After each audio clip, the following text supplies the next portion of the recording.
La France vient de célébrer la journée nationale des mémoires de la traite, de l'esclavage et de leurs abolitions. Une journée de réflexion civique sur le respect de la dignité humaine et la notion de crime contre l'humanité. Mais il existe également une deuxième date commémorative, celle du 23 mai, journée nationale en hommage aux victimes de l'esclavage colonial. Accepter de regarder le passé en face permet de rapprocher les mémoires trop longtemps désunies. C'est pour cette raison que nous avons demandé et proposé à des personnalités, mais aussi à des anonymes, d'explorer leur arbre généalogique. Kalash, Joe Star, mais aussi le réunionnais Guillaume Waro vont ainsi repartir sur les traces de leurs aïeux. L'ex-footballeur, aujourd'hui consultant pour des chaînes de télé, va découvrir une histoire et un parcours qui ne le laisseront pas insensible. Bienvenue dans Archipel. Voici Aux origines l'esclavage, un documentaire inédit de Sonia Dogé et Xavier Lefebvre. C'est l'histoire d'une France qui s'étend de l'océan Indien aux Caraïbes. C'est l'histoire de Français qui veulent comprendre leur passé.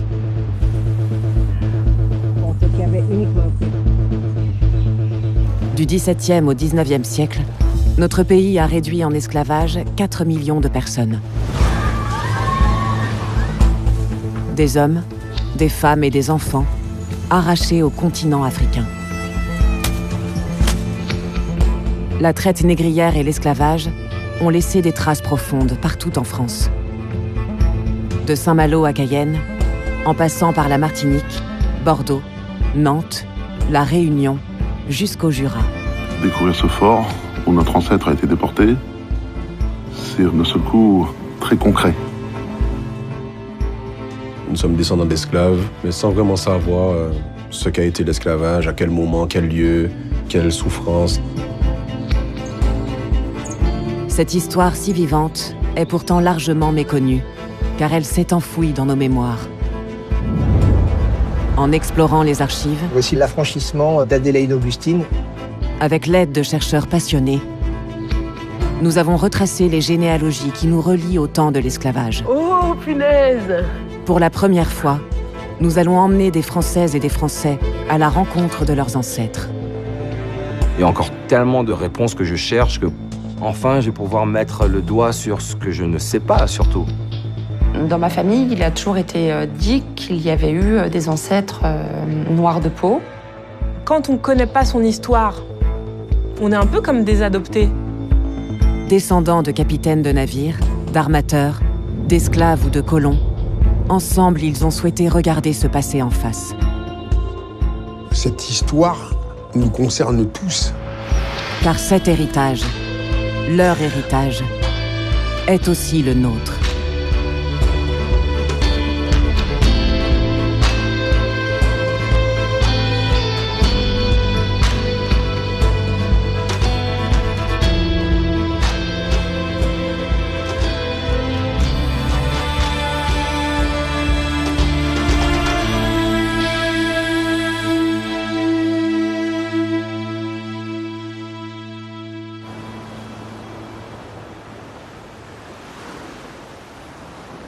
Tout commence en Europe, sur le sol du royaume de France. Dès le XVIIe siècle, guidés par la quête de profit, les ports de la façade atlantique se lancent dans un vaste trafic d'êtres humains. En interrogeant ses origines familiales, Pascal Lemercier comprend que son histoire est liée à ce négoce. J'ai découvert que j'avais un lien avec l'esclavage en faisant de la généalogie. Il s'agit d'un mariage d'une famille de paysans, la mienne, avec de la petite noblesse bretonne. Je commence à entreprendre des recherches. Et je découvre que dans cette lignée, il y a un capitaine de navire esclavagiste qui s'appelle le capitaine Ménard de Landeboulou. Le capitaine Ménard de Landeboulou est basé à Lorient, où se trouve le siège de la Compagnie des Indes orientales. Active dans le commerce d'épices, de café et de soie, l'entreprise reçoit en 1720 sur décision royale le monopole de la traite négrière. Mon ancêtre a fait 2 voyages où il est commandant de navire pour la Compagnie des Indes et il part faire le trafic d'esclaves entre la France et les colonies. Dans mes recherches, je découvre ces 2 carnets de voyage. Je ne m'attendais pas du tout à avoir un texte aussi dénué d'humanité. C'est extrêmement choquant de lire ça, de se dire que la vie humaine n'a qu'une valeur marchande. Dans la même phrase, le narrateur dit « J'ai pêché un poisson, j'ai jeté une petite noire à la mer ». Dans la même phrase. En un peu plus de 2 siècles, 4300 expéditions négrières partent des ports français. Elles font de notre pays l'un des rouages du commerce triangulaire qui relie la France métropolitaine, l'Afrique et les colonies. En tout, 1,5 million d'êtres humains sont arrachés au continent africain pour être revendus comme esclaves dans les colonies. De cette histoire terrible, beaucoup de Français sont les descendants. Mais comment se construire à partir d'un héritage qu'on ne connaît pas réellement? J'ai plein de gens autour de moi que j'aime, qui m'aiment et ainsi de suite, mais j'ai encore ce sentiment à l'heure d'aujourd'hui d'être seul. Seul contre le monde entier.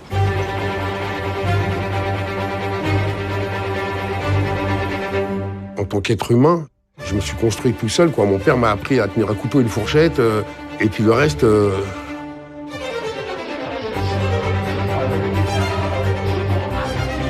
J'avais pas la vocation plus jeune d'être artiste ou autre. J'ai cette attitude naturelle d'être réfractaire à ce qu'on m'impose, en fait. Bah, j'ai fini par m'appeler Nique ta mère, toi.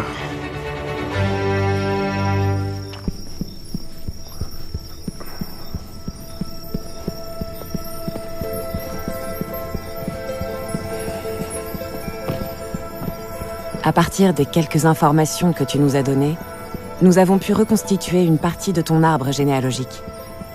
Nous sommes remontés jusqu'à une femme, Reine Sophie. Elle naît esclave en Martinique à la fin du XVIIIe siècle. C'est ton aïeul, Joey. Ok. Une partie de sa descendance va rester dans l'esclavage, mais une autre branche va se déployer dans une direction opposée. L'une des petites filles de Reine Sophie, Julia, devient en effet la compagne d'un certain Léon-Joseph Taché de la Pagerie. Il appartient à une famille de colons, parmi les plus puissantes de Martinique, qui a prospéré grâce à l'esclavage. Donc ça, c'est leur blason. Oui, les Tachés de la Pagerie sont passés à la postérité par une femme, connue sous un autre nom, et pour avoir été la première épouse de Napoléon Ier. Quoi, Beauharnais? Joséphine de Beauharnais, née Tachée de la Pagerie, impératrice des Français. Eh ben, waouh. Vous me cueillez, là. Je m'attendais à tout, en fait. Mais pas à ça.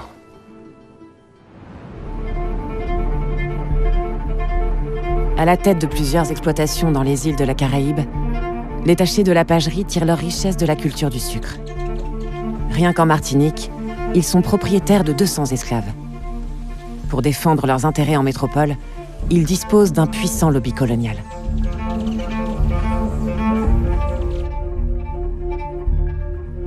Je me dis qu'elle se... Si elle avait le moyen de savoir, elle se retournerait dans sa tombe en me voyant.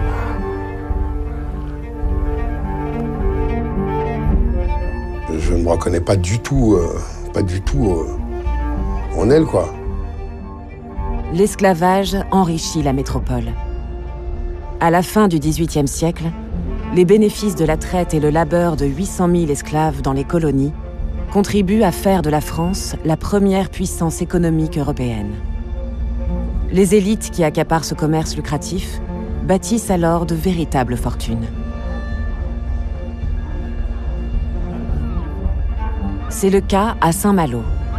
La cité de Jacques Cartier, renommée pour ses corsaires, s'est lancée dans la traite négrière dès les années 1660. Parmi la petite dizaine de familles qui en ont accaparé les profits, la plus riche et la plus célèbre est celle du corsaire Robert Surcouf, dont les exploits maritimes ont fait rêver des générations de navigateurs.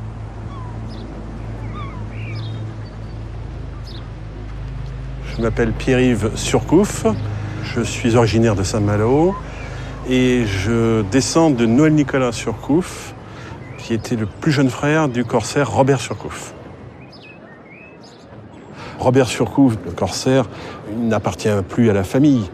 Maintenant, il appartient à l'histoire de France, à l'histoire maritime de la France. C'est pas pour rien que Robert Surcouf était appelé le roi des corsaires, le tigre des sept mers. Et dans l'imaginaire des gens, c'est un héros romancé. Il a fait une partie de son début de carrière sur des navires négriers, parce qu'il fallait bien trouver des embarquements et apprendre le métier. En dehors du commerce, qu'est-ce qu'il y avait? C'était la traite négrière. Donc il est allé sur des bateaux qui embarquaient des captifs. Il a appris le métier comme cela. La traite, c'était une activité pratiquement incontournable pour l'époque. C'était purement et pragmatiquement commercial. Voilà, c'est tout. Après une longue carrière à sillonner les mers, Robert Surcouf prend sa retraite de navigateur et devient armateur. Personnage clé du commerce maritime, c'est lui qui rassemble les capitaux, embauche les équipages et contracte les assurances en vue des expéditions.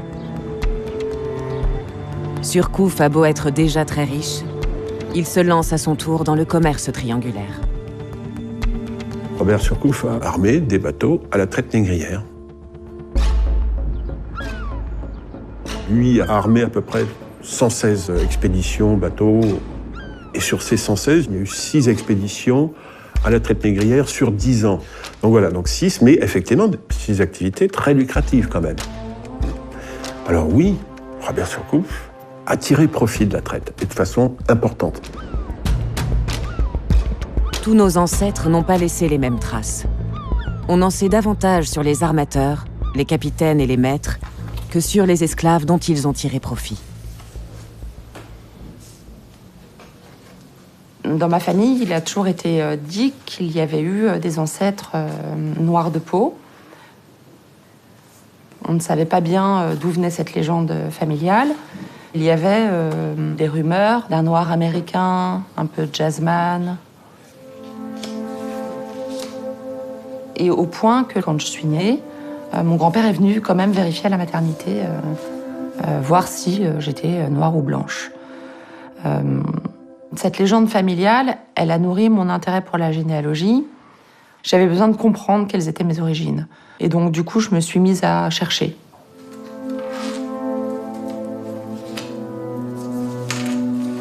Et je remonte dans la généalogie de mon grand-père.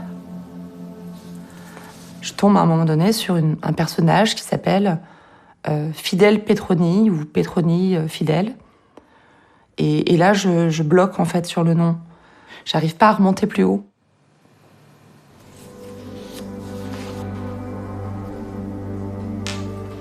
Et un jour, je reçois un mail de Julie Duprat, qui est historienne, et elle m'écrit en me disant qu'elle a trouvé l'ascendance de Petroni Fidèle. Et là, j'apprends que le grand-père de Fidèle Petroni, Casimir Fidèle, est un esclave. Il y a bien eu une personne de noir de peau dans la famille, mais c'est pas un jazzman américain. C'est un esclave africain.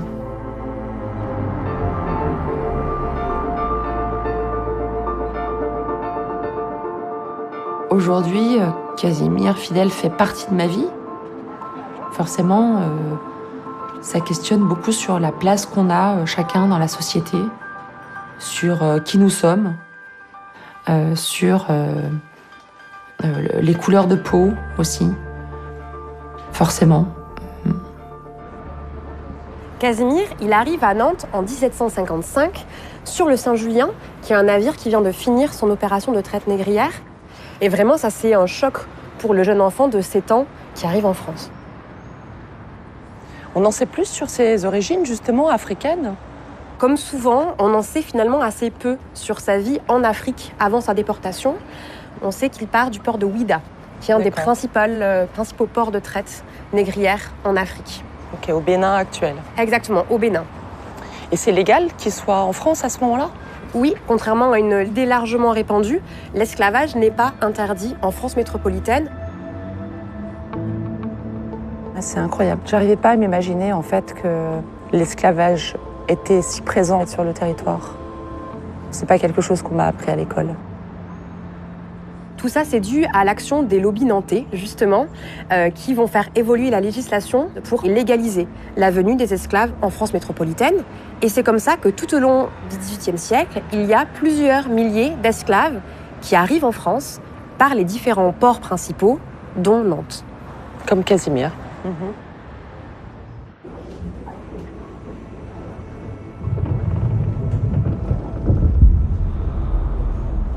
Le plus difficile au départ, c'est d'apprendre cette capture, d'imaginer un enfant qui est arraché à sa famille, qui est arraché à sa terre, qui est arraché à sa mère. À l'âge de 6 ou 7 ans, c'est un petit enfant du CE1. Et de savoir que cet enfant, c'est mon ancêtre, j'en perds le sommeil. Je m'imagine un enfant terrorisé, assis, replié sur lui, qui a peur, et il n'y a pas d'adulte pour le rassurer. Il est tout seul.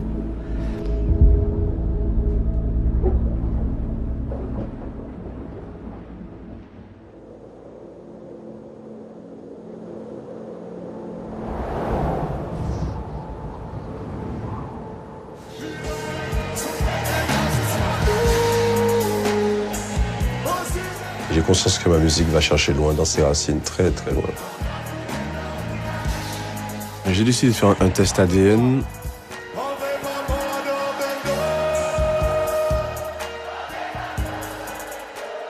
Mon ADN venait à 70% du Nigeria.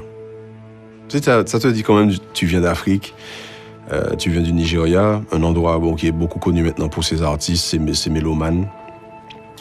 J'aime bien venir de là, sans savoir pourquoi. Moi, j'aurais vraiment aimé savoir où est mon début. Mais ouais, où est mon début?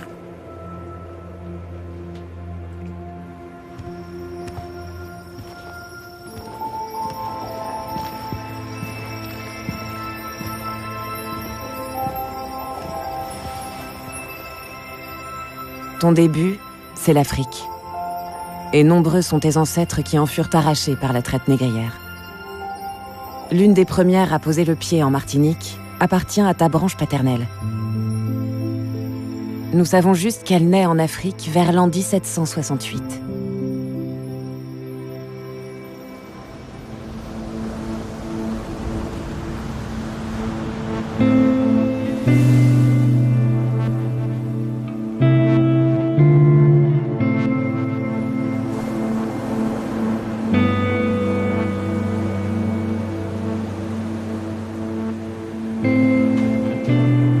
Capturée par des marchands d'esclaves, elle est vendue à un équipage français.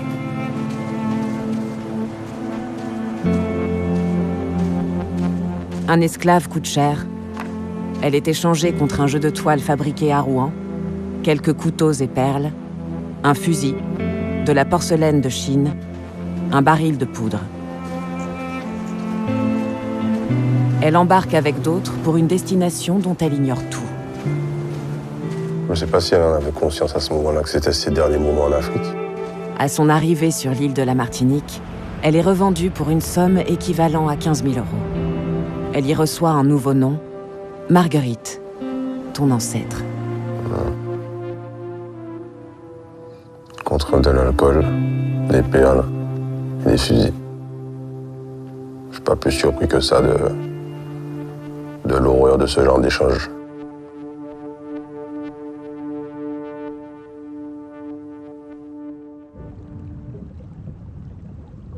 La traversée de l'océan, de l'Afrique vers les colonies, est aussi appelée le passage du milieu.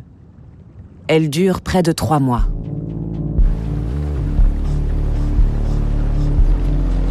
À bord, entassés parfois à plus de 500, les captifs sont déshumanisés, enferrés, sous-alimentés, rongés par les maladies. 1 sur 8 ne survit pas. Malgré les chaînes, certains esclaves tentent de se suicider, ou quand ils en ont la force, de se révolter. Comme c'est le cas lors d'une expédition de l'ancêtre de Pascal Lemercier. Lundi 11 octobre 1723.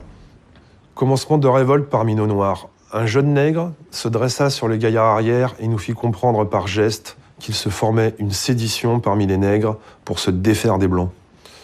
Après avoir châtié des Noirs qui nous furent désignés comme des conspirateurs, notre capitaine fit monter sur le pont 2 négresses. L'une était de Gorée, l'autre de Sénégal. Elles prétendirent ne rien savoir et furent alors exposées toutes les deux sur un canon pour être fouettées.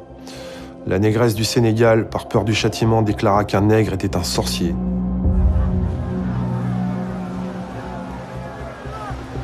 On décida qu'il était alors nécessaire de hisser ce sorcier au bout de la grande vergue et de le tirer à coups de fusil jusqu'à la mort pour imprimer la crainte à la cargaison.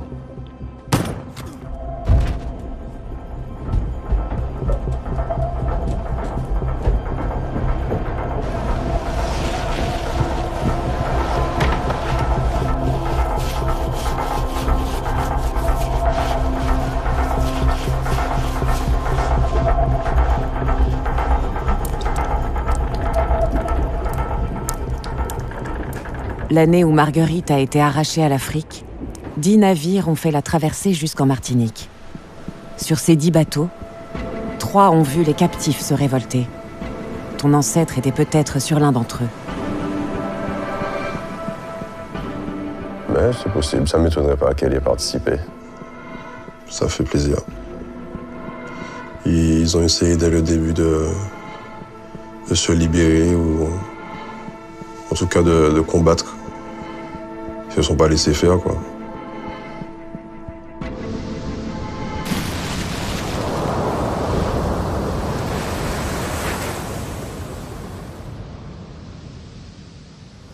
Dans mes moments de silence, quand je pense, je ne sais pas pourquoi, mais j'ai l'impression qu'il y a quelque chose qui m'appelle vers les racines.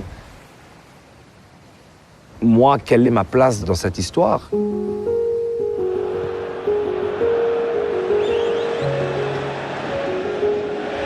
Grâce au foot, j'ai énormément voyagé. J'ai habité à Paris, j'ai habité à Bordeaux, j'ai habité en Chine, en Suisse.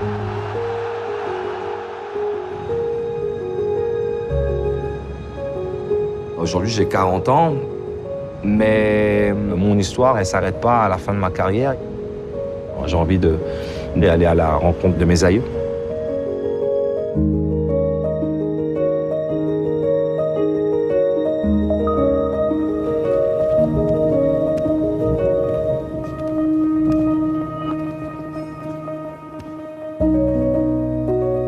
Tes aïeux, nous en avons retrouvé certains.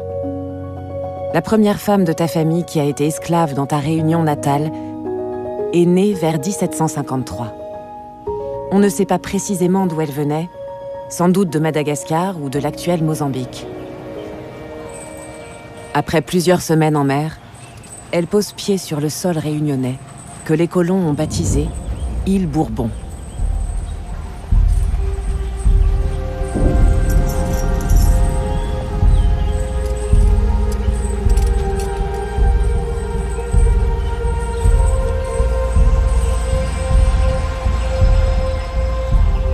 Son seul et unique horizon sera une plantation de plusieurs centaines d'hectares, où l'on cultive du café, du coton, du maïs.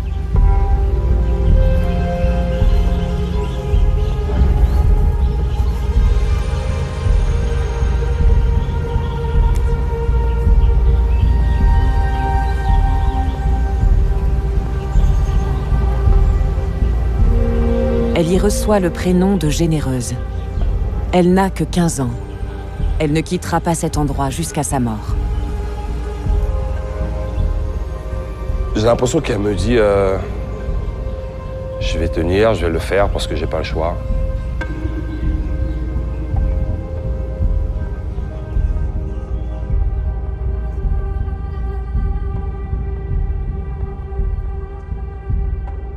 Oh là là.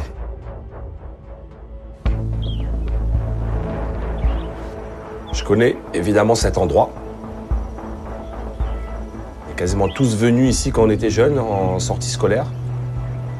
Pour moi, revenir sur les traces, les pas de Généreuse, c'est un message. C'est pas un hasard. Bonjour, comment elle est? Elle est là ou même? Elle est là, merci d'accueillir moi. Bienvenue.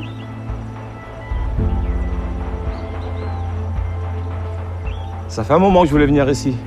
Donc, tu es ici sur la plantation des Bassins, qui était une des plus riches familles de planteurs au XVIIIe et au XIXe siècle. Et Généreuse, elle était esclave de Madame des Bassins. Il est très probable qu'elle ait pu vivre ici et puis cohabiter avec les autres esclaves de la plantation. Exactement. Ouais, c'est pour ça là, que ça vibre dans mon corps là, dès que j'ai franchi l'entrée. Tout a commencé ici, en fait, et cette maison, elle porte mes racines. Est-ce que je dois ressentir de la colère, de la fierté? Je sais pas, c'est vraiment un mélange d'émotions et puis un gros pincement, en tout cas, au cœur. Et vous savez ce qu'on dit? Oui. Si vous voulez savoir où ça va, il faut connaître ça où saute. Donc, ouais, dites-moi tout, je veux tout savoir. Généreuse, c'était quelqu'un qui occupait un poste, entre guillemets, important sur la plantation, parce qu'elle était gardienne. Et ces esclaves ont pour mission de surveiller ce qui se passe sur l'habitation, surveiller les bâtiments, prévenir les vols, ici. Ok. Voilà. Gardienne. Oui. Ok. C'est bon. Hein. C'est vraiment bon à savoir tout ça. Ça commence déjà là. Et est-ce que vous savez pourquoi l'avoir choisie, elle, en tant que gardienne? Madame des Bassins a trouvé en elle des qualités de confiance, des qualités de responsabilité qui lui a permis de dire c'est celle-là que je veux en tant que gardienne et pas une autre. Okay. Je me dis, waouh, elle est censée surveiller les esclaves, rapporter tout ce qu'ils font, donc elle est celle qui trahit les siens. Donc, dans la hiérarchie des esclaves, elle, est-ce que dormait avec les autres esclaves ou elle était un peu plus, elle avait un logement un peu spécifique par rapport à son poste? Généreuse, elle avait une case particulière. En tant que gardien, on a ce privilège.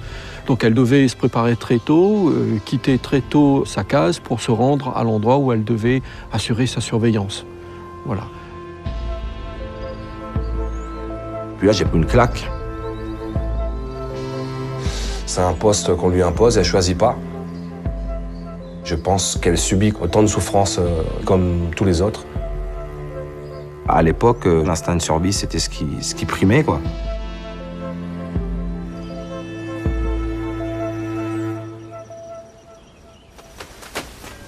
Survivre. Et pour cela, se soumettre dans ces plantations où tout pousse à courber l'échine. Les maîtres qui divisent les esclaves, le contrôle et les punitions des régisseurs, mais aussi tout simplement l'épuisement physique. Qu'ils récoltent la canne ou la broie pour la transformer en sucre, ce régime de travail forcé les condamne. Sur la plantation, leur espérance de vie n'excède pas 10 ans. Ce qui est vrai à La Réunion l'est aussi à 15 000 kilomètres de là, en Martinique.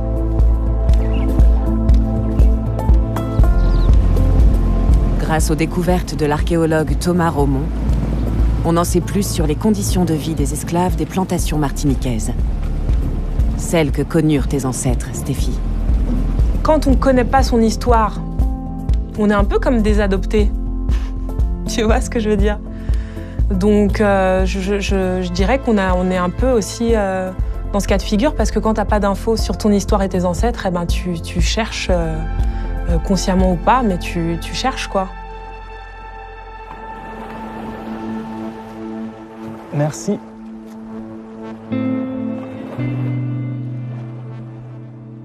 Avec la remontée marine et l'érosion du littoral, ici, il y a des ossements qui sont apparus et des os humains, quoi, des crânes, des fémurs, des tibias, tout ça. Dans cette histoire, très très rapidement, en fouillant, on s'est rendu compte que parmi ces personnes, il y a des gens qui avaient des dents, des incisives qui sont taillées en pointe. Et ça, c'est une pratique culturelle africaine. Donc on avait tout un tas d'arguments pour dire qu'on a, ici à Lens-Bélé, trouvé un cimetière d'esclaves. C'est un cimetière d'époque coloniale. Donc là, on est assis à cet endroit. Voilà. Et dans ces personnes, il y a beaucoup d'enfants qui n'ont pas 1 an. Il y a beaucoup d'enfants qui ont moins de 5 ans et qui sont décédés très très vite malnutris, les maladies, etc., etc. Je me dis, moi qui suis aujourd'hui mère, qui revient ici après 6 ans, c'est lourd, quoi. Je sens, comment dire, la charge historique beaucoup plus forte qu'avant. Donc ça, c'est à peu près 1/3 de la population, c'est ces enfants.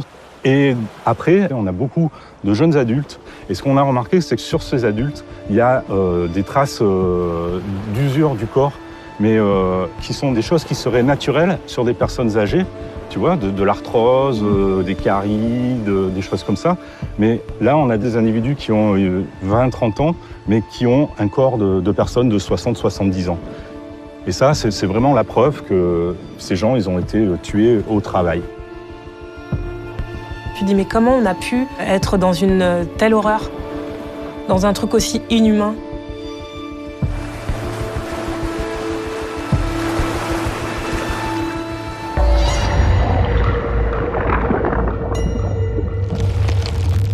La monarchie française donne à cette violence un cadre légal.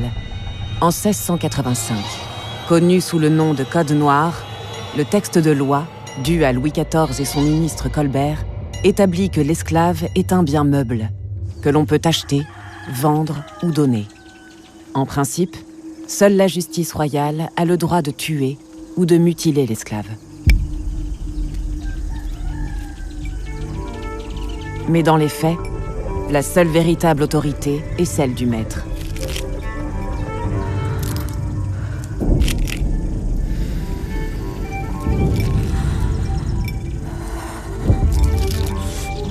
Pour asseoir leur domination et éviter toute rébellion, ils installent un climat de terreur à coups de châtiments arbitraires.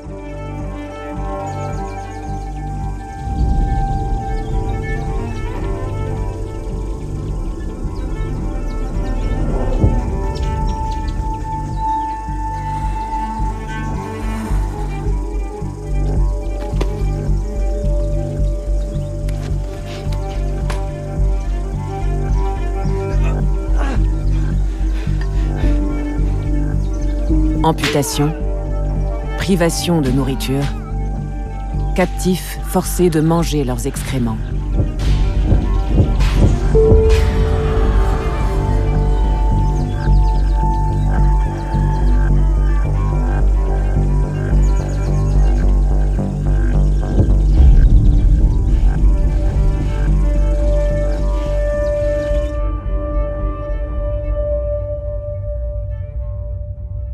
Pour échapper à leurs conditions, les esclaves contournent les interdits, fabriquent des instruments et se retrouvent à la nuit tombée.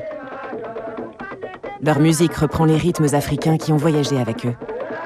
En Martinique, on l'appelle le bélé, mélange de chant, de luth, de tambour et de danse. Comment ne pas y voir une façon de défier les maîtres ?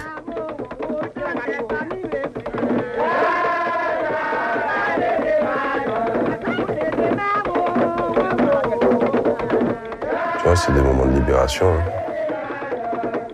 En tout cas, ça m'avait l'air nécessaire et puis ça fait sens. Yes. On va penser au battement du cœur. Là, nous qu'à marcher. 1, 1, 1. On va écouter le tibois. Vas-y, je t'en prie. 1, 2, 1. Et yes, allez. J'ai besoin de comprendre le lien entre la musique que je pratique et celle de mes ancêtres. C'est à toi de sentir le battement du cœur. la vibration. Juste fermer les yeux, te rentrer tout au fond de toi, vraiment. Tu te vois très très très loin. Tu te vois du temps des esclaves. Quand je joue du tambour, j'avais jamais ressenti ça, genre...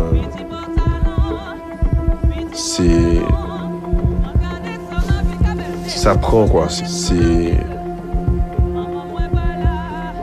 charnel. C'est sexuel. C'est spirituel.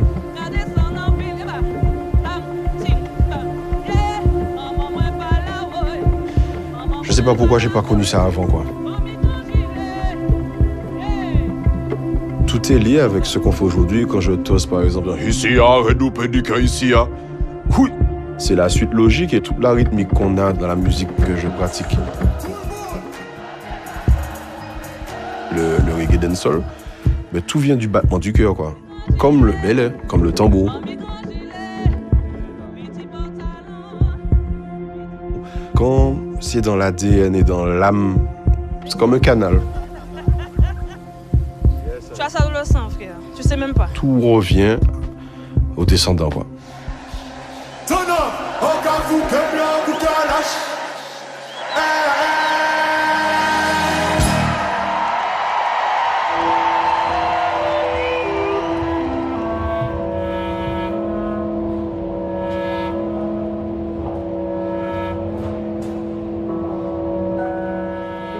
Je suis chanteuse lyrique.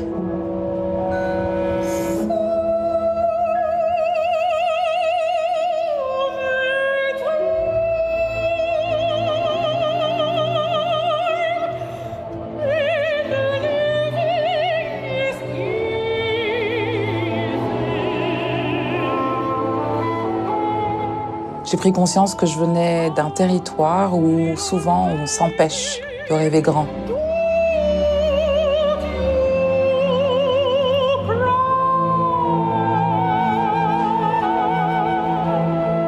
J'ai dû quitter la Guyane, ma famille, mes amis, à 14 ans, pour pouvoir vivre mon rêve, être soprano.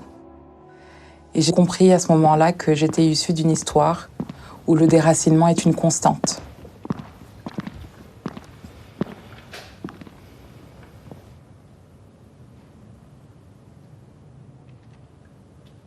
Nous avons cherché la plus ancienne de tes ancêtres guyanaises. C'est du côté de ta branche maternelle que nous l'avons trouvée. Elle est née en 1748. Elle s'appelle Adélaïde Augustine. On sait peu de choses sur le début de sa vie. Ce qu'on sait, c'est qu'avant d'arriver en Guyane, elle passe plusieurs mois sur le sol français, au Havre, port de commerce à l'embouchure de la Seine.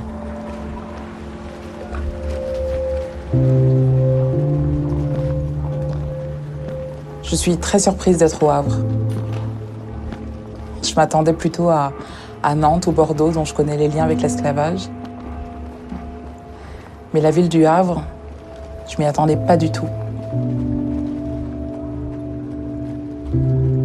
En 1765, elle embarque sur un navire.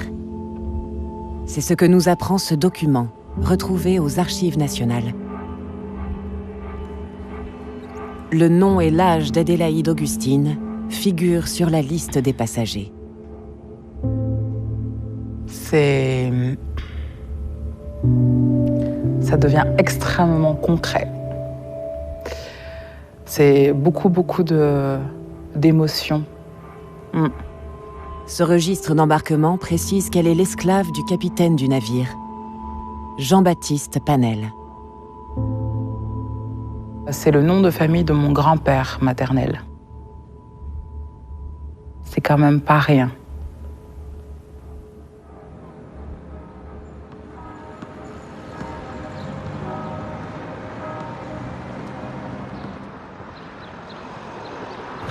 Marie-Laure, tu es ici parce que Le Havre, c'est le deuxième port négrier de France, après Nantes.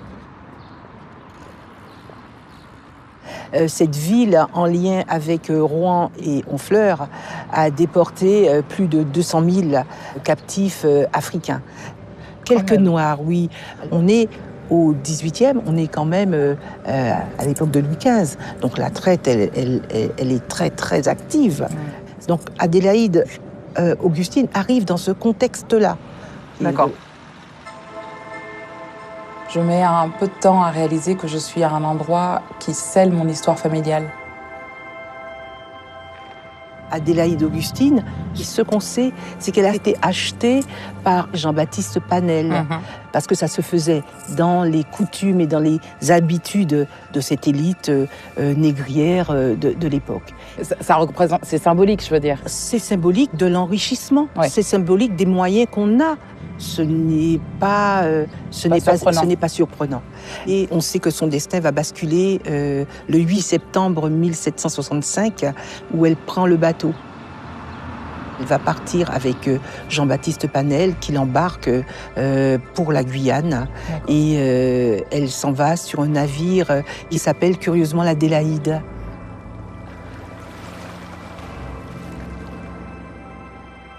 Adélaïde Augustine qui voyage sur l'Adélaïde, ça devient d'autant plus bouleversant.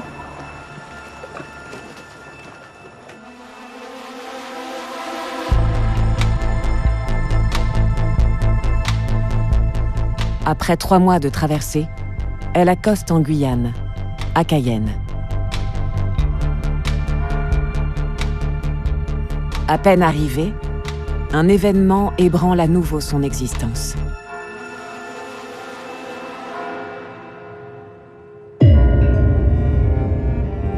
La jeune femme devient mère. Sa fille Marie-Jeanne Alexandrine est baptisée le 27 juin 1766 en l'église Saint-Sauveur de Cayenne. Jean-Baptiste Panel, le capitaine du navire sur lequel elle est arrivée, est présent.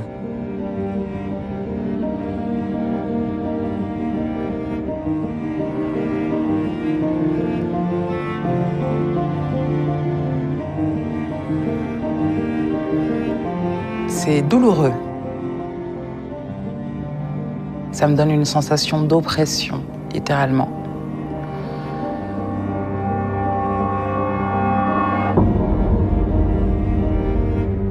Oui, je suis très impressionnée, en réalité, que cette femme ait pu traverser toutes ces épreuves. Je ressens sa force dans son regard.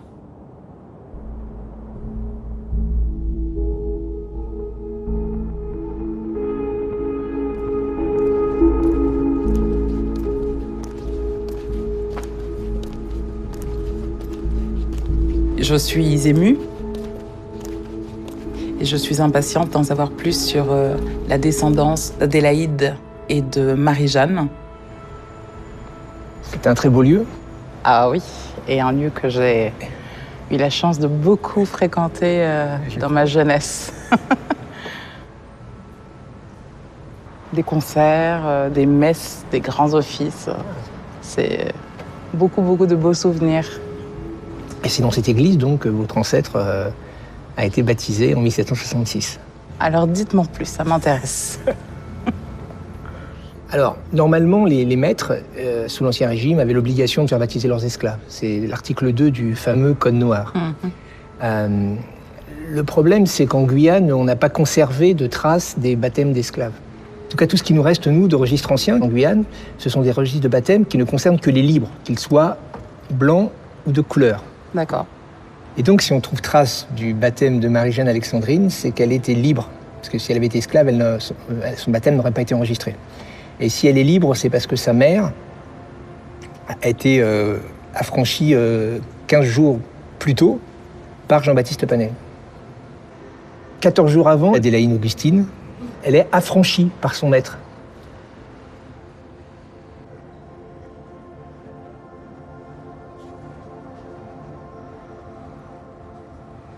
Et alors, est-ce qu'on a une idée de l'identité du père de Marie-Jeanne?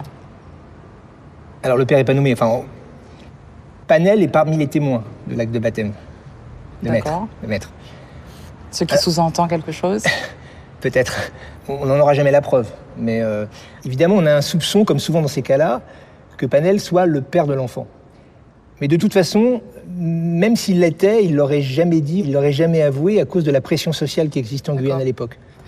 Mais vous, entre nous, qu'est-ce que vous en pensez à propos de l'identité du père? Moi, je me disais que le fait qu'il ait affranchi la mer juste avant qu'elle accouche, c'était peut-être pour lui le moyen de faire en sorte que sa fille naisse libre.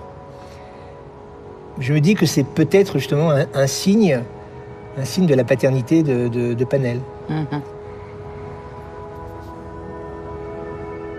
Panel, c'est le nom de famille de mon grand-père maternel.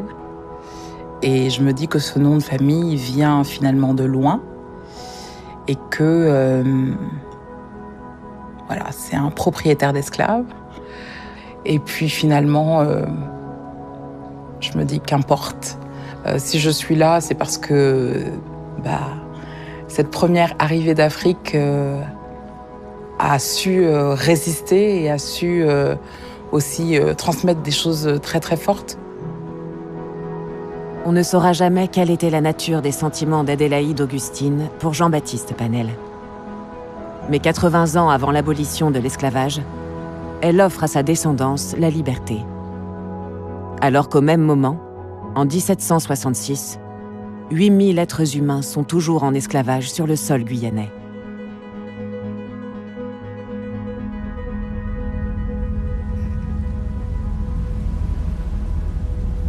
Les femmes représentent le tiers des captifs arrachés à l'Afrique. La brutalité esclavagiste s'exerce sur elles de façon spécifique, notamment à travers leur exploitation sexuelle. Les maîtres cherchent leur faveur et les violent quand elles se refusent à eux.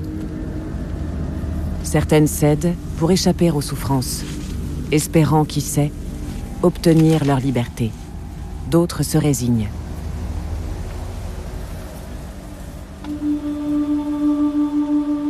Ces visages de femmes, qui furent esclaves sur l'île de la Réunion, expriment sans un mot ces supplices endurés.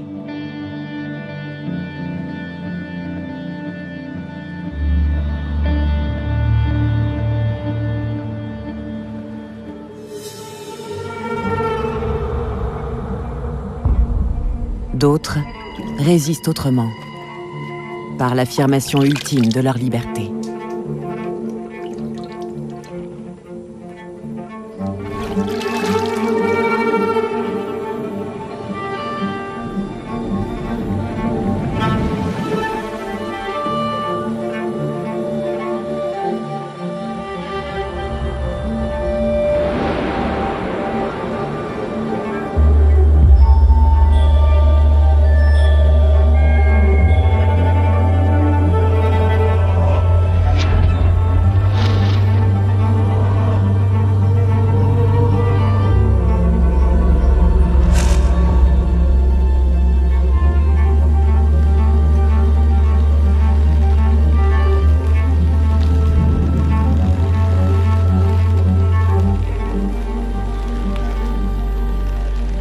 En sacrifiant leur vie, elles privent aussi le maître de la jouissance de sa force de travail.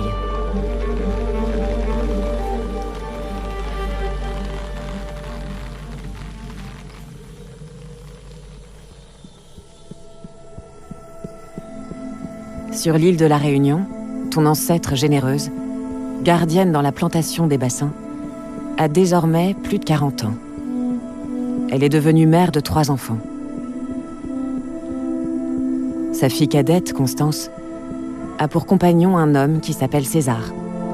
Il est lui aussi propriété de la famille des bassins.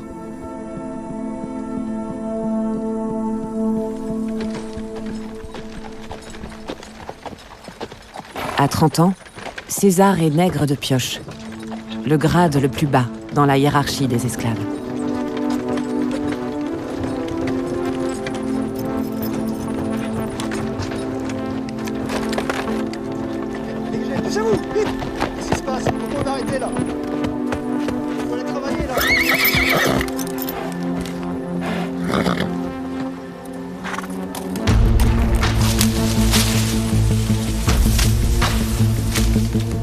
En échappant à ses maîtres, il devient marron, un terme d'origine espagnole qui désigne alors tout esclave en fuite.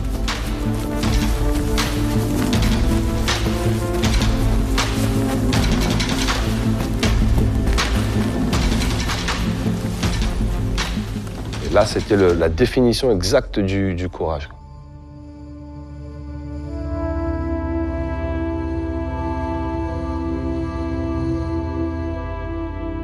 Mais comment survivre, sans aucune ressource, alors même qu'il faut échapper à la traque des chasseurs d'esclaves?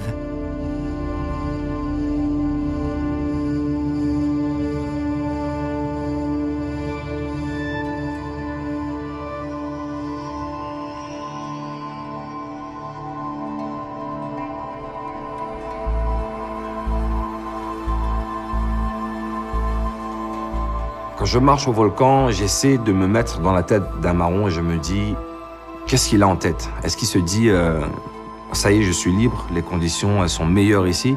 Mais je pense quand il emprunte cette route, il se dit aussi, mais où est-ce que j'ai mis les pieds?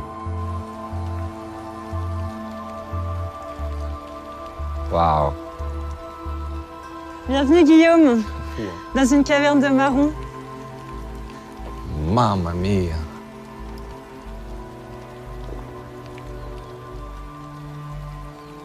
Ah, mais c'est un truc de fou. Cette caverne, elle est complètement naturelle. C'est une ancienne coulée de lave, et donc ce qui génère une entrée. Après, les marrons, quand ils sont arrivés ici, ils se sont installés. Ils ont aménagé un peu les lieux pour leur confort. Il fait tellement froid, il faut se préserver à tout prix du vent, de la pluie, et puis se cacher aussi un petit peu, bien que, comme tu constates, on est complètement immergé dans la végétation et on est quand même bien dissimulé. Donc le décor qu'on a là, c'était... C'était le décor potentiellement de l'époque. Si on est là, ce qui a un lien avec mon histoire, ce qui veut dire que j'ai sûrement eu un ancêtre qui a vécu ici. Allez, fais-moi rêver. Là, tu fais référence donc à César. Alors César, lui, on sait qu'il a été marron pendant 6 mois. Il a très bien pu partir dans la région du volcan et passer par ici. Voilà, moi j'imagine très bien César dans un tel endroit, moins dans un village. Ok. Moi je suis là, pas bouleversé, tu vois, mais tu sais, en fait, je sais pas quoi dire. Ah, c'est fou.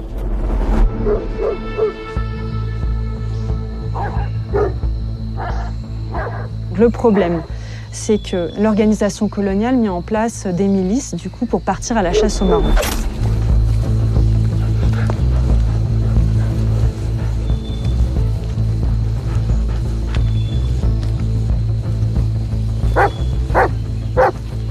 La sanction peut être un châtiment ou carrément la mort.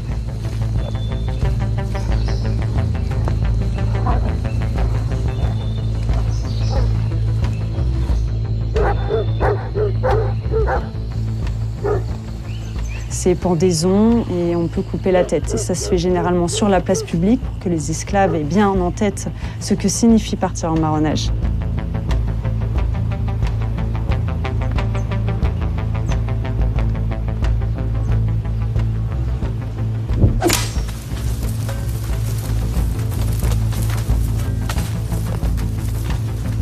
Ces mises en scène macabres visent à étouffer tout esprit de rébellion. Les maîtres doivent dominer par la peur, car ils savent bien que dans une plantation, les esclaves sont 20 fois plus nombreux que les colons.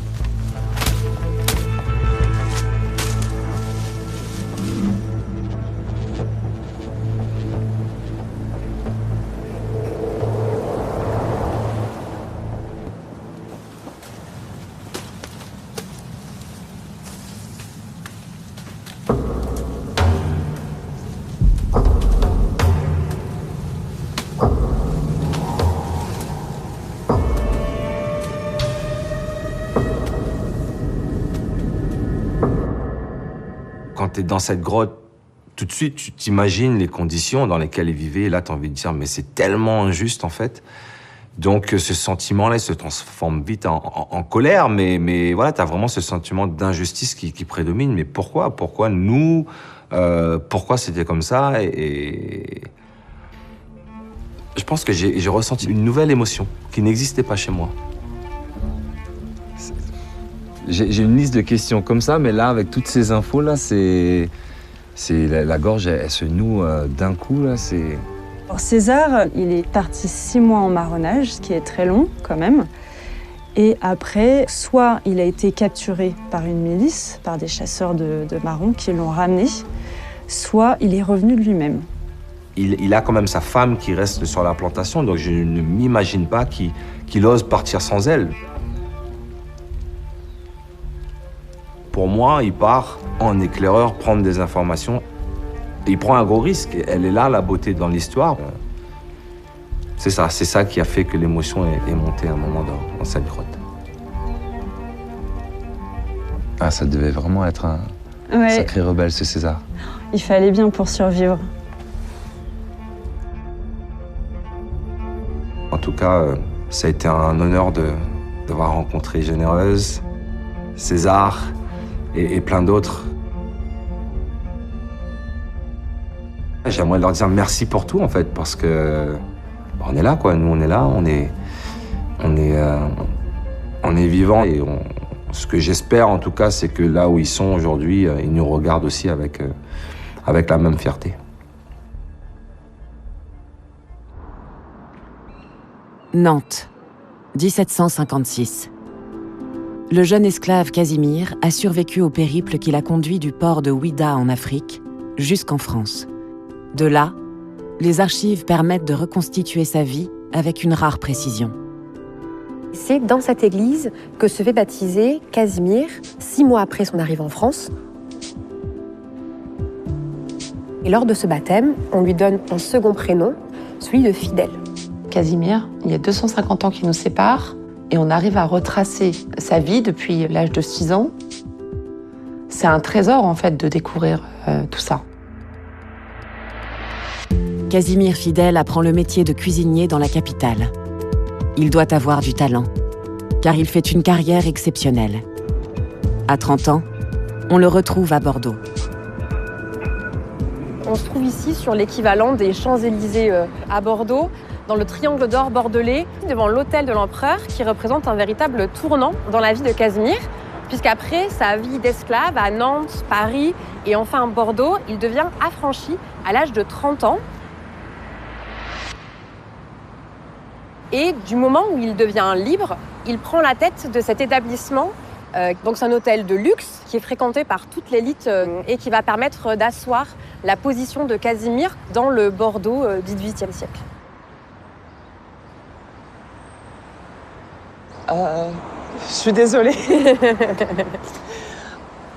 Ouais, c'est hyper émouvant parce que après une vie d'esclave, être affranchi, être à la tête d'un hôtel sur les Champs-Élysées bordelais, c'est quand même un symbole de réussite incroyable, une destinée extraordinaire.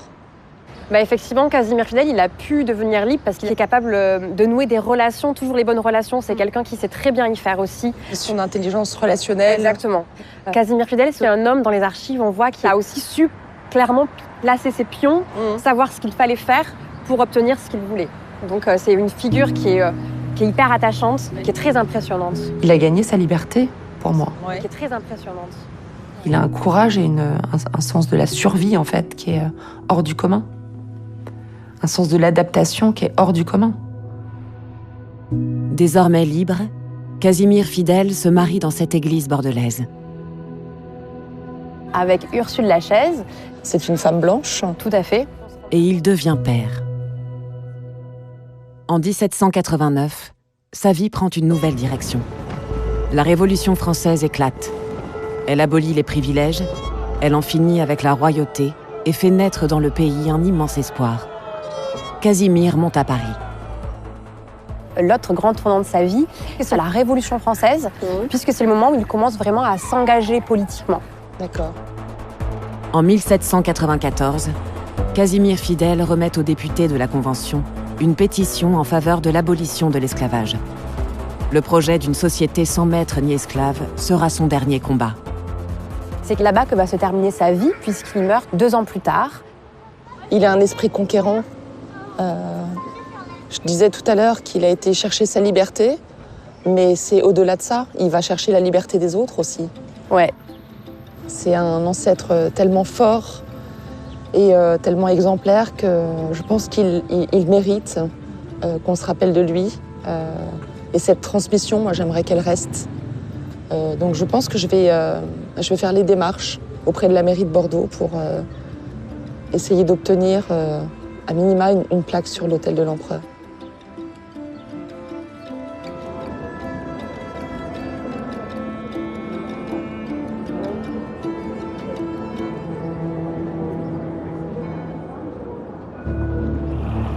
Transportée par les innombrables navires qui sillonnent l'Atlantique, la nouvelle de la Révolution française atteint les colonies.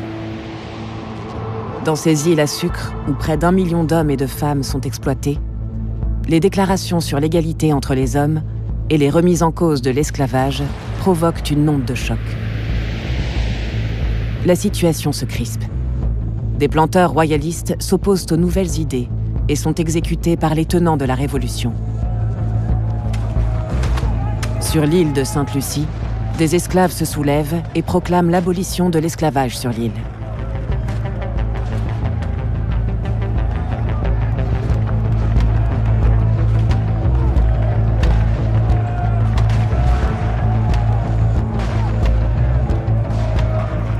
Ces événements vont bouleverser le destin de l'une de tes ancêtres, Kalash.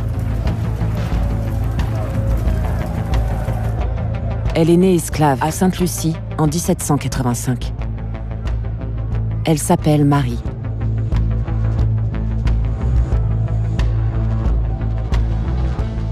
Pour échapper au chaos des combats, ses maîtres prennent la fuite et se réfugient en Martinique. Ils emportent avec eux tout ce qu'ils peuvent. Argent, objets de valeur, esclaves. Marie fait partie de leur bagage.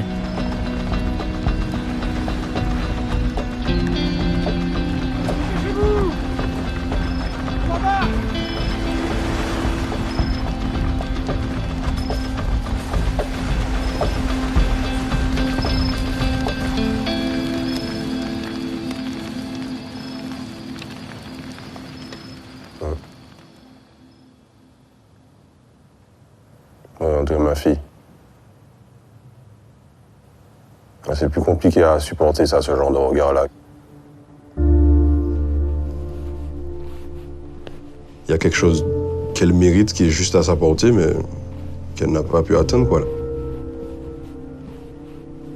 Elle a frôlé la liberté. Son destin aurait pu basculer d'une autre façon ce jour-là.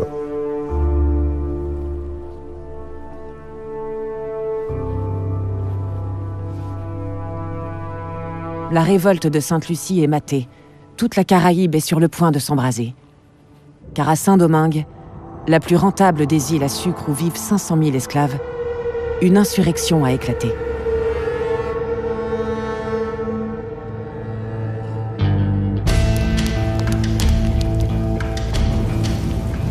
Elle a débuté lors d'une cérémonie vaudou.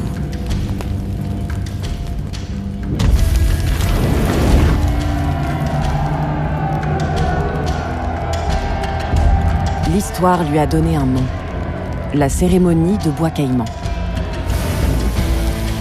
Cette réunion est un détonateur. Dans la nuit du 22 au 23 août 1791, les esclaves de l'île se soulèvent contre leur maître et fondent une armée.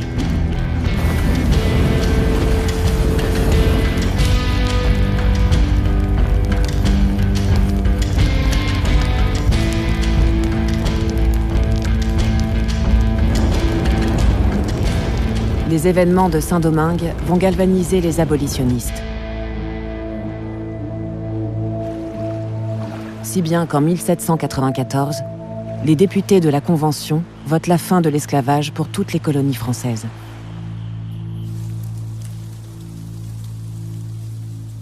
Mais cette abolition prive ainsi la France d'une gigantesque source de profit. Le nouvel homme fort du pays, Napoléon Bonaparte, prend une décision inédite en 1802.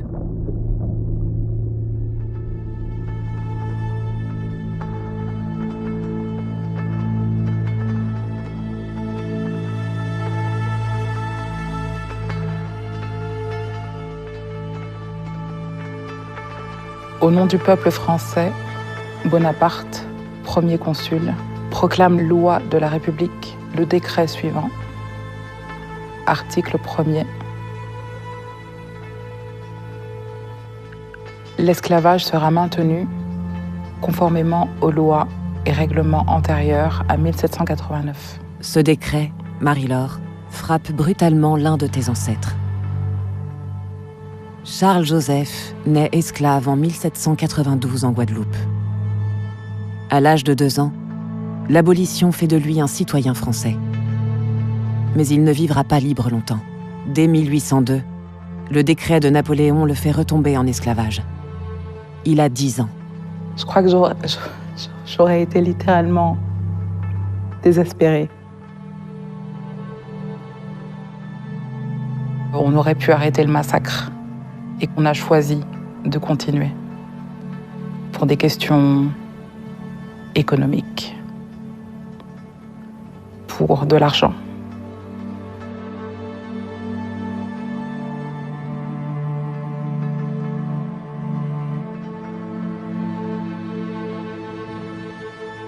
Ce Charles Joseph, il a dû s'accrocher.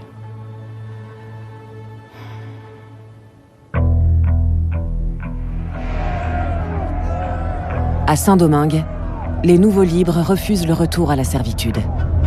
À leur tête, un esclave affranchi devenu général, Toussaint Louverture. Il résiste aux troupes envoyées par Bonaparte, mais finit par se soumettre. Il est déporté en France et emprisonné au fort de Joux, dans le massif du Jura. Sa femme et ses 2 fils l'accompagnent dans cet exil. Aujourd'hui, leurs descendants vivent en France.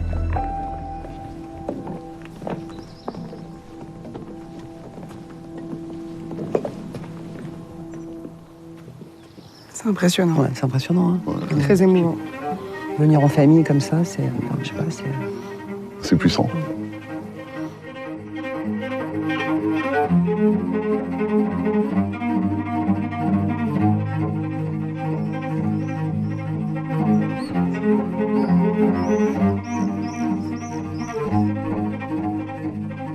Depuis qu'on est tout petit, notre filiation avec Toussaint Louverture nous a été transmise. On a grandi avec, en fait.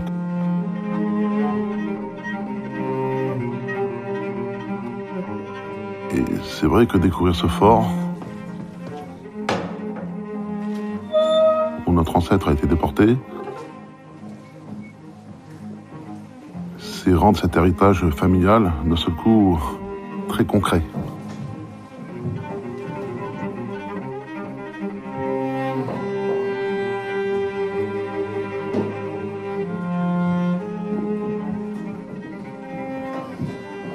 Voilà, donc on est dans la cellule de Toussaint Louverture, où il a passé les derniers mois de sa vie.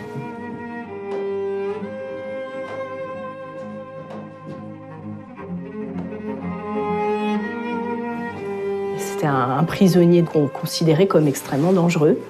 Donc il n'avait pas le droit de sortir, il était tenu au secret. Il n'est jamais sorti, le jour où il est arrivé, il n'a jamais quitté la cellule. Il n'a plus jamais vu le soleil, quoi. Et sa famille a pu lui rendre visite ici? Ah, du tout. Non. Sa famille, elle était vraiment enfermée aussi sous résidence surveillée, non.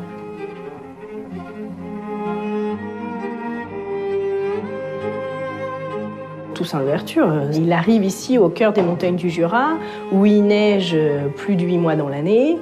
Et puis du coup, le 7 avril 1803, le commandant le trouve assis devant sa cheminée et il est mort.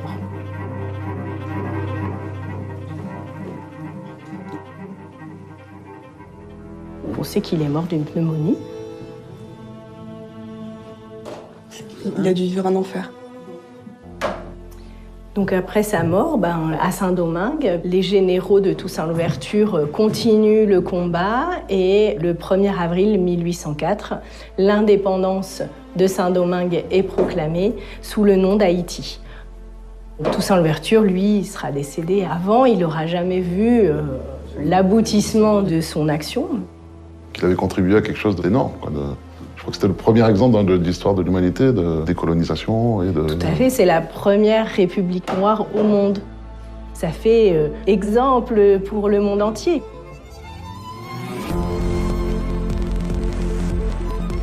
La révolution haïtienne est un coup de tonnerre qui fait vaciller le système esclavagiste. Tandis que les révoltes d'esclaves se multiplient dans toute la Caraïbe, un nouveau pas est franchi vers l'abolition. En 1807, la Grande-Bretagne interdit la traite négrière. Sous la pression de son puissant voisin, la France fait de même en 1815.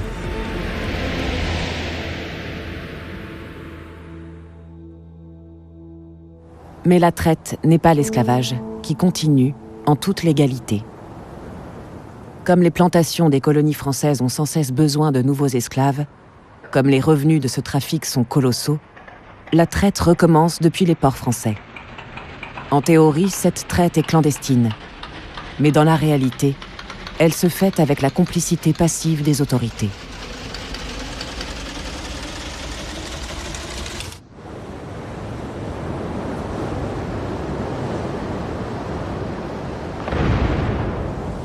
Des dizaines de milliers de captifs sont introduits dans les colonies via ce trafic de l'ombre. C'est l'histoire de Gervais et Marie-Claire Joy, tes ancêtres à la 5e génération. Nés en Afrique au début du 19e siècle, ils sont tous les deux transportés illégalement en Martinique. Pour les esclaves embarqués dans les cales, cette traite clandestine est plus périlleuse encore. Les naufrages ne sont pas rares. Ces gens, on les a arrachés à leur terre, on les a parqués, on les a malmenés, on les a humiliés. Ils auraient dû mourir. Et je le prends comme un coup de massue sur la gueule, quoi. Je vais mettre un petit peu de temps à me dire, tiens, c'est mon histoire vraiment là, tu vois. Sur la rive de l'Anse-Cafard, le sculpteur Laurent Valère a conçu un mémorial, là où a sombré un navire négrier le 8 avril 1830.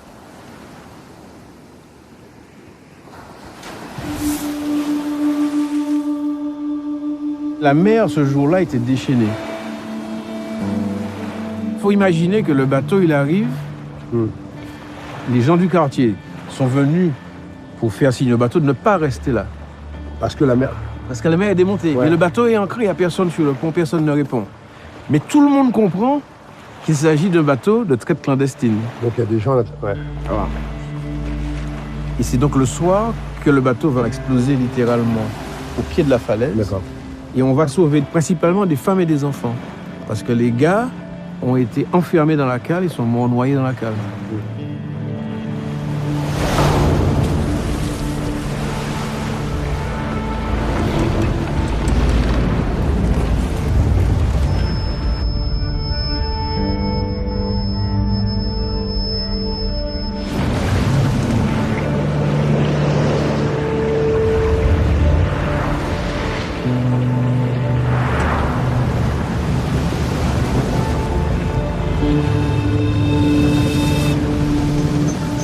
Waouh! Comment on peut passer à côté de ça? Comment on peut ne pas se rencarder là-dessus? Comment on peut limite cracher sur toutes ces histoires, quoi? Le nom du bateau, on l'a? Non. D'accord. Alors, et surtout des femmes et des enfants. Ok. Ouais, donc en fait, la question, c'est savoir si Gervais et Marie-Claire étaient dans ce bateau. À l'époque, c'était du trafic. Les trafiquants, les grands drug dealers, ils ne laissent pas de carte grise. Hein. Ouais, bien sûr, j'entends. On ne sait pas, tu vois. D'accord. En fait, tu te trouves devant un mur, qui est le mur auquel est confronté tous les Antillais. C'est qu'à un moment donné, on ne sait plus, on ne retrace plus les origines. En tout cas, ce qu'on sait, c'est que c'est le dernier naufrage de navire négrier de l'histoire de la Martinique. C'est le dernier. Ah ouais, d'accord. Le dernier. Ah ok. Ouais. Déjà, ça marque. Les petites limites. Ouais. Ok. Tu vois? Gervais et Marie-Claire pourraient faire partie des 26 hommes et 60 femmes rescapés de ce naufrage.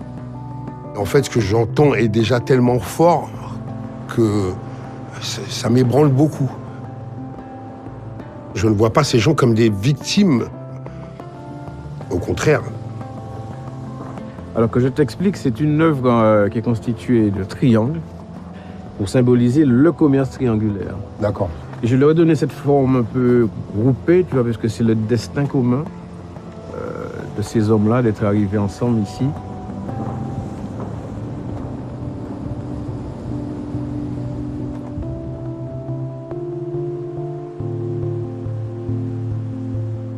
Et là, sur le moment, je me rends compte que je m'inscris dans une histoire, ouais. C'est un genre de patchwork ou de puzzle pas assemblé, quoi, encore. Ça me donne très envie de me plonger dedans.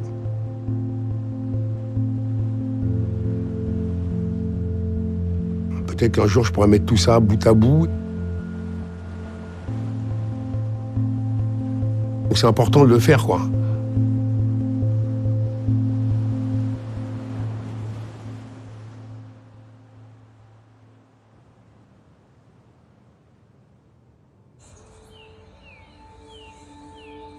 Il s'est passé plus de 40 ans, Kalash.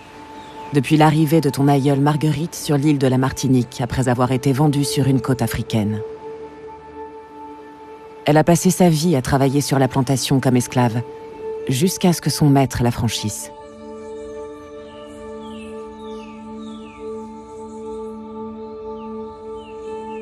À 60 ans passés, Marguerite est enfin libre. Son maître lui a laissé un esclave pour subvenir à ses besoins. Il s'agit de Joseph, le propre fils de Marguerite, son seul enfant.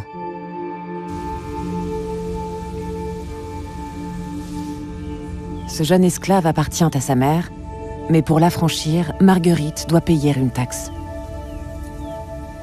Alors elle va rester dans la plantation, ici même, sur l'habitation Font-Rousseau. Elle et son fils restent et continuent à travailler pour offrir à Joseph la liberté. C'est beau. Ils n'ont pas besoin de parler.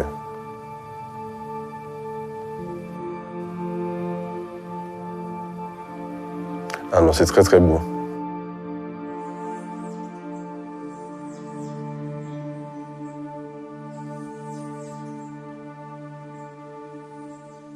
Ont vécu ici tes ancêtres au XIXe siècle. Okay. Donc, parmi ces ancêtres, il y avait la principale, l'ancêtre Marguerite. Et Marguerite, c'était la maman de Joseph.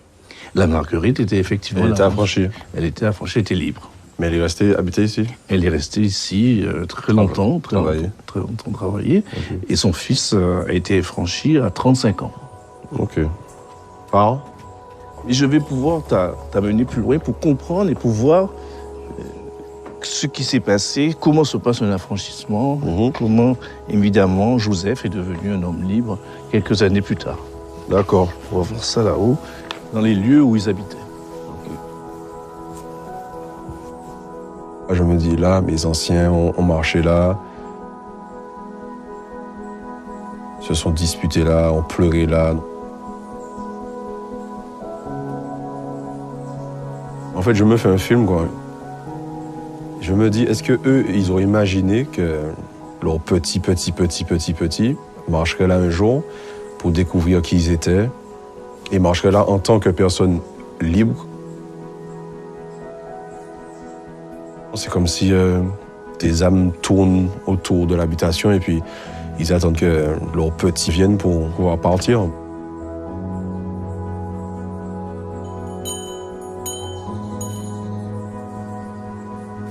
Cette vieille femme, Marguerite, arrachée, elle, de l'Afrique, elle doit travailler, elle qui fut esclave, travailler pour affranchir son fils Joseph. Et lorsqu'elle a les moyens, elle peut payer ce qu'il faut pour que Joseph puisse être libre à son tour. Est-ce qu'elle a de la fierté à partager le même sang que Marguerite? Il n'y a pas d'autre mot que fierté. Par son travail, elle s'assure, par son sacrifice, elle libère des chaînes son fils Joseph. Elle était restée pour ça. C'est clair? Je me sens comme un maillon d'une chaîne. Et quand je dis d'une chaîne, c'est pas quelque chose qui retient en captivité, mais plutôt une continuité. Ça ressemble bien aux femmes de ma famille, ça. Tu reconnais la famille? Ouais.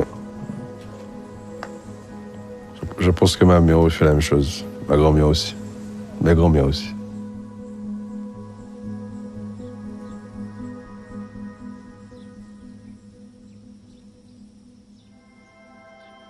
Savoir vraiment d'où tu viens, où ton sang a coulé, c'est l'un des plus beaux trucs que j'ai appris. C'est des choses que tu peux pas acheter, ça. J'aime cet endroit. Je me suis senti bien, comme si j'étais chez moi. Je pouvais tout faire, je peux pisser où je veux, faire ce que je veux.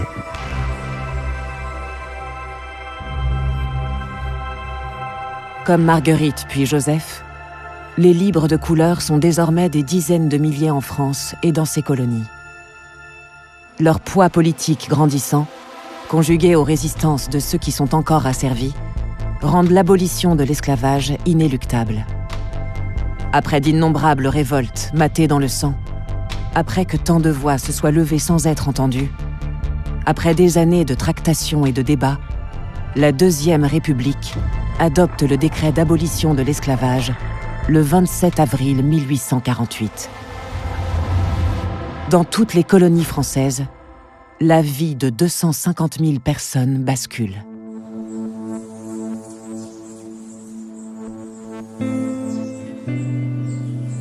C'est important d'en savoir plus sur soi, sur son passé, et c'est important de pouvoir répondre aux questions des générations futures, en l'occurrence de mon fils.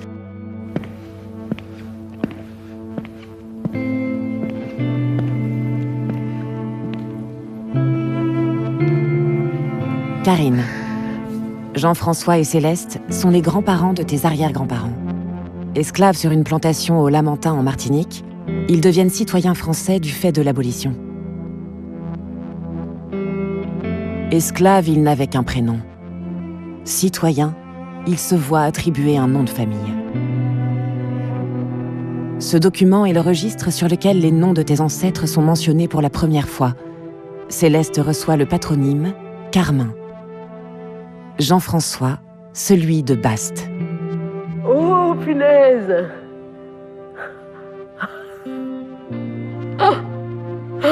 Ah, c'est dingue! Donc 1848, c'est la naissance du nom Bast en fait. C'est hyper émouvant. Oh, punaise! Là, j'ai l'impression de voir toute ma famille défiler devant moi, quoi. C'est incroyable.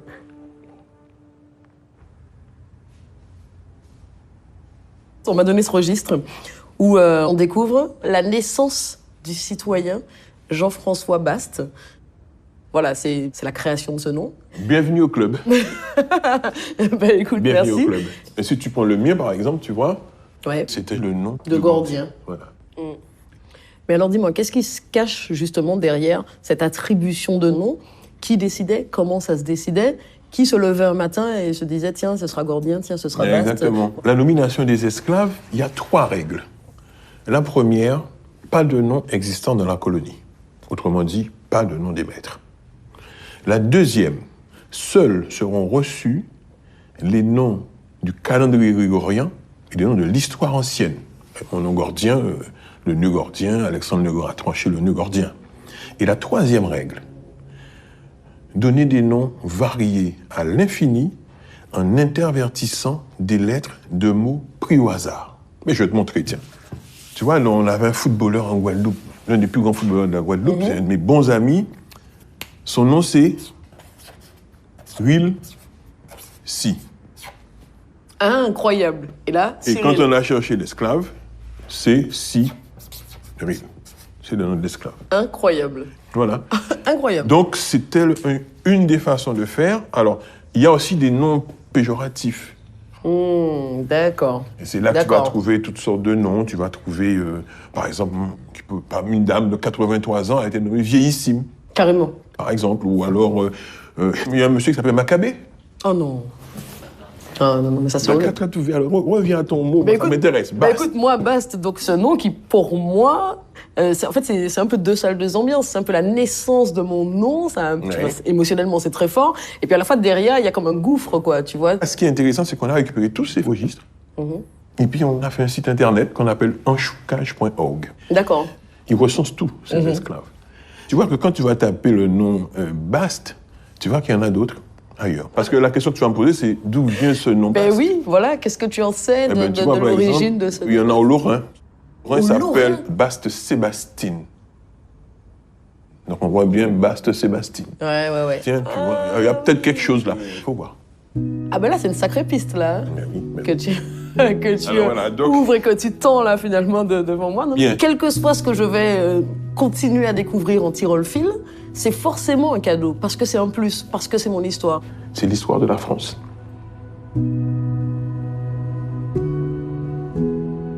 De remonter à l'origine de mon nom de famille, bam, tiens, voilà ton histoire. Ben, je la veux, mon histoire, vas-y, donne. C'est quelque chose que j'aurais pas imaginé vivre un jour. Et c'est bon.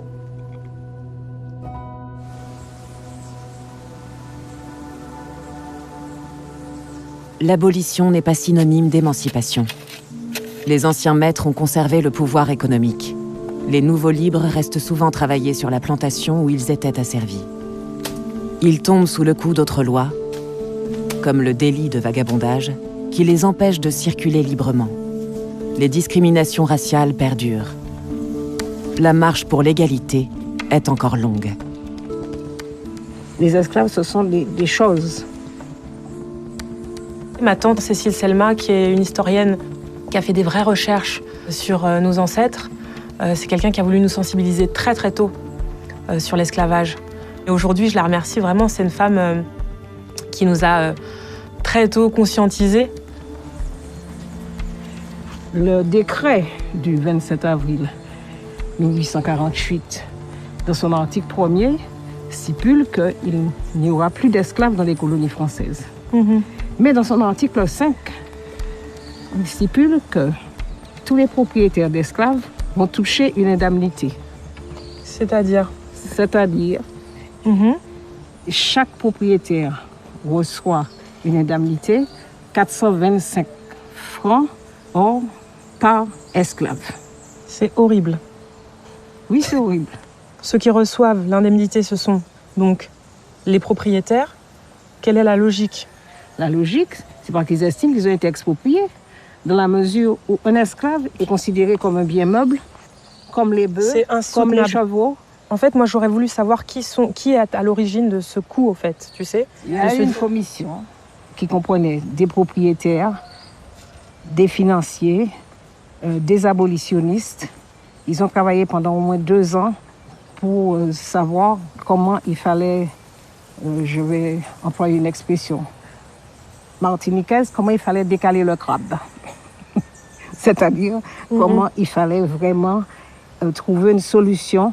Parce que les colons, pour eux, la condition exclusive de l'abolition, c'était qu'ils aient une indemnité. Et les abolitionnistes ont cédé parce qu'ils voulaient absolument que l'esclavage soit aboli. Pour eux, c'était fondamental.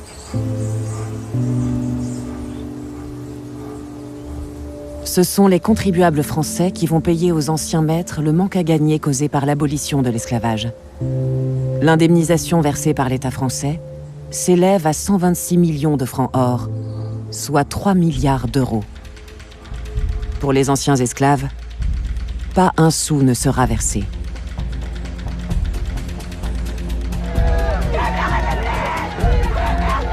En 1870, 20 ans seulement après l'abolition, le sud de la Martinique se soulève. On appelle cette semaine d'émeutes l'insurrection du Sud. Elle est menée par des femmes. Parmi elles, Lumina Sophie, 22 ans.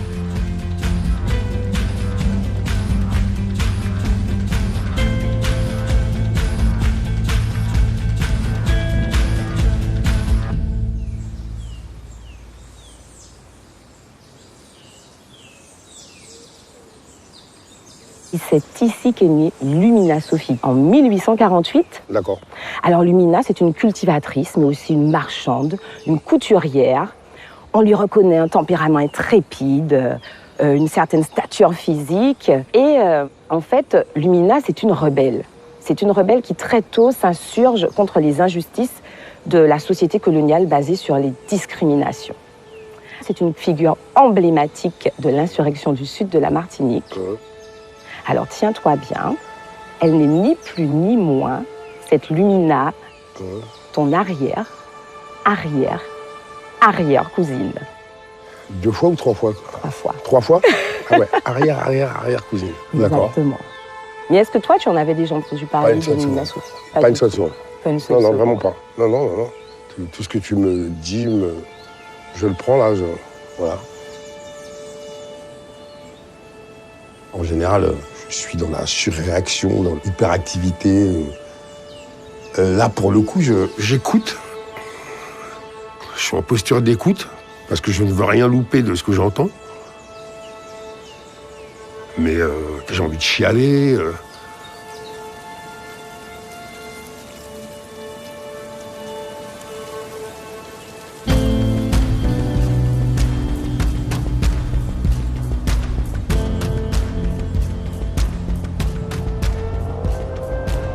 Nous sommes en septembre 1870, à Rivière-Pilote, où l'insurrection du Sud va vraiment démarrer. Et les femmes comme Lumina vont y prendre part de manière active. Elles sont souvent placées en première ligne afin de jeter des eaux pimentées et des pierres sur les troupes qui sont envoyées pour mater la révolte. Et puis, il y a aussi le souvenir de la révolte haïtienne qui plane chez les propriétaires d'habitation. Et donc, la répression des autorités coloniales va être sanglante. Qu'est-ce qui s'est passé? Il va y avoir environ 500 arrestations. Lumina Sophie est jugée comme ses congénères lors de procès à charge. Et on va lui reprocher 3 choses. On va lui reprocher d'avoir voulu dominer les hommes durant cette insurrection. On va lui reprocher d'avoir incendié 3 habitations. Et on va l'accuser d'avoir été blasphématrice. Parce qu'elle aurait dit, blasphématrice, elle aurait dit que si le bon Dieu avait eu une case sur terre, qu'elle l'aurait incendié parce que c'était certainement un vieux béquet. Ah. Voilà. Oui, tu vois bien la rebelle dont il s'agit. Ouais. Et donc, suite à cela... En fait, quand on me racontait l'histoire de Lumina, il me revenait les paroles d'un philosophe de proximité qui s'appelle Joe Starr. Il fut un temps, on nous aurait pendus comme des vendus, des bandits à la langue trop pendue. C'est les honneurs qu'on nous réserve pour la suite. C'est un couplet que j'avais écrit. C'est marrant, j'ai cette petite musique qui s'est inscrite dans ma tête. Voilà. Donc peut-être qu'en fait, ça a forgé ma nature profonde. Qui sait?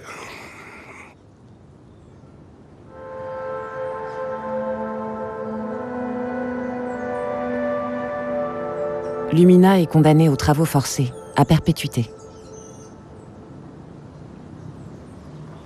Elle est déportée en Guyane, au bagne de Saint-Laurent-du-Maroni.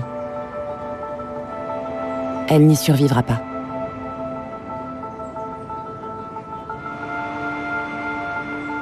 Elle s'éteint en décembre 1879, à 31 ans seulement.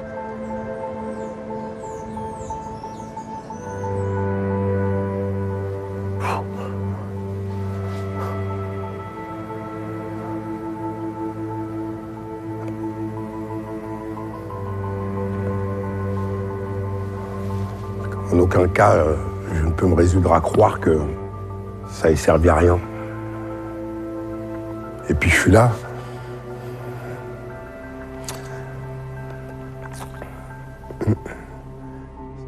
Je pense que je me serais construit autrement en sachant ça plus jeune. J'aurais marché plus tôt le menton vers les étoiles, quoi, c'est-à-dire avec une autre posture. J'aurais, je pense, entamé mes interactions avec mon prochain et la société de manière différente. Mais quelque part, c'est pas simple à vivre.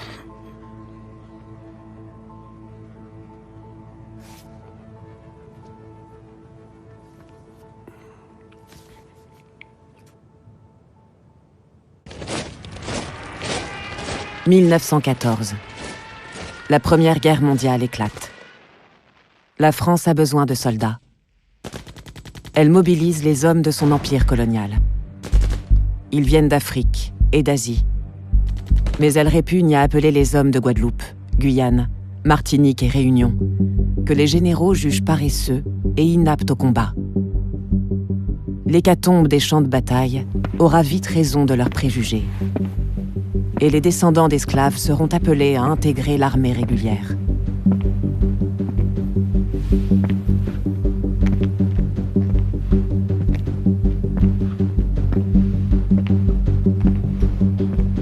Parmi ces hommes qui viennent se battre pour la France, Karine, il y a ton arrière-grand-oncle, Rufin Smith. Oh punaise! Ce petit-fils d'esclave rejoint le front en 1916. Ses deux frères y sont déjà enrôlés.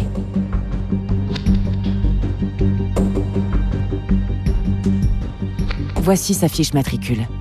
Rufin Smith est incorporé au 418e régiment.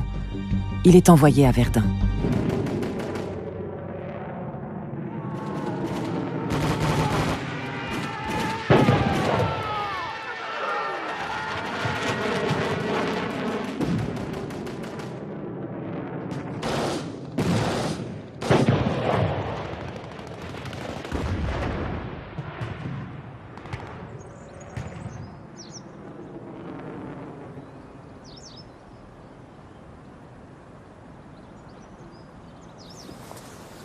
Il y en a partout. Partout. Il y en a même de l'autre côté, là-bas.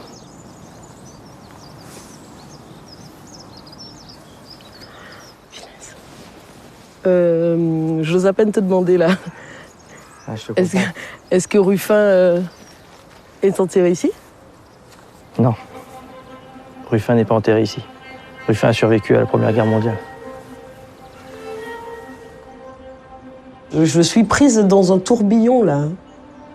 C'est un tourbillon visuel et émotionnel. Bien sûr, il y a le lien avec Rufin et ça va bien au-delà de ça. C'est-à-dire que ce que je regarde autour de moi, c'est un immense cimetière. Et ce sont des noms entremêlés, ce sont des origines entremêlées de personnes qui ont donné leur vie pour la France, pour nous.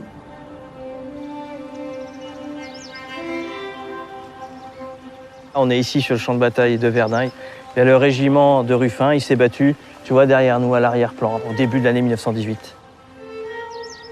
Est-ce qu'on sait quel âge il a quand il arrive? Alors, en 1916, il a 39 ans. D'accord. Donc c'est assez âgé, on pourrait dire. C'est parce sûr. qu'on a été mobilisés à partir de l'âge de 20 ans pendant la Première Guerre mondiale.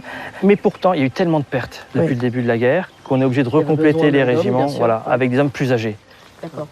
Ces individus-là qui sont venus de loin, les habitants des anciennes colonies, comme les Martiniquais en l'occurrence, on se dit ces pauvres types avaient été marqués doublement du fouet de la guerre, en fait. Ouais, je pense. C'est une étape importante, cette Première Guerre mondiale, parce que la citoyenneté était accordée, mais dans les faits, l'émancipation n'existait pas. Absolument. Mais c'est une reconnaissance pour ceux qui se sont battus. Et qui ont concouru finalement par leur action à faire en sorte que la France reconnaisse leur pleine et entière citoyenneté. D'accord. Et dans ma lignée, il se situe où exactement, en fait? Eh bien, c'est le frère de ton arrière-grand-mère. C'est fou. Mais attends. Parce que mon arrière-grand-mère, donc paternelle, je l'ai connue. Ouais. Ah oui? Attends, mais oui. D'accord. Et tu vois, dans tous ceux qui sont passés, dans tout ce front de l'Ouest de la Première Guerre mondiale, ton arrière-grand-oncle, quoi. Et ses frères. Donc ma famille. C'est dingue. C'est le frère de maman Doudou, quoi. C'est comme s'il est à portée de main, là, que si je tends le bras, je peux le toucher, en fait. Je savais pas du tout qu'il avait existé. Si dans la famille, personne n'a su, ben moi au moins j'en parlerai. Moi j'ai un enfant et donc ça y est, il est réhabilité.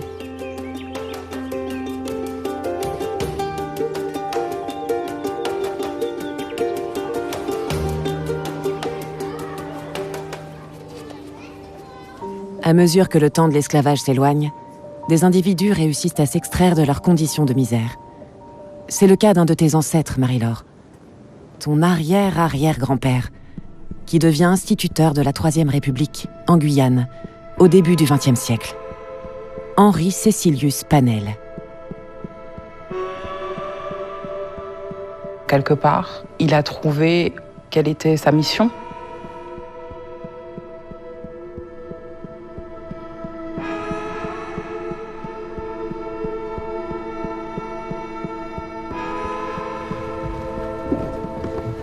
Bonjour Marie-Laure. Coucou Laure. Je suis contente. J'ai un lien très privilégié avec Laure. Ça a été mon professeur. Elle a été aussi l'élément déclencheur dans mon parcours pour partir à Paris, pour m'engager sur cette voie de la musique de façon professionnelle. Nous allons principalement parler de ton ancêtre Henri Cécilius Panel. Et en fait, cet Henri, il a accédé à des postes à responsabilité. Il a été secrétaire de l'enseignement primaire en Guyane. D'accord, wow. Puis également, il a eu une décoration par décision présidentielle. Une décoration qui pourrait s'apparenter aujourd'hui à l'ordre du mérite ou aux palmes académiques. Enfin, il a été décoré. C'est un parcours d'exception qui me fait penser à toi. Oui, je comprends. Qui me fait penser à toi. Sa soif d'apprendre. Et en plus, Henri... Comme mon oncle. Et il y a beaucoup de liens entre toi et cet Henri. Je m'identifie déjà à lui, alors que ça fait quelques secondes que je connais son identité. Je dois dire que je suis très émue, mais de façon extrêmement positive.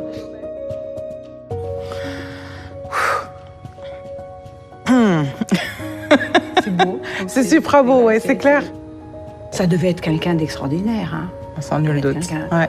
Et je me dis qu'au travers de cette figure familiale, je trouve ça beau parce qu'à mon tour aussi, j'ai envie de pouvoir apporter quelque chose de moi, de mon parcours, de l'histoire de ma famille à la Guyane au travers du chant.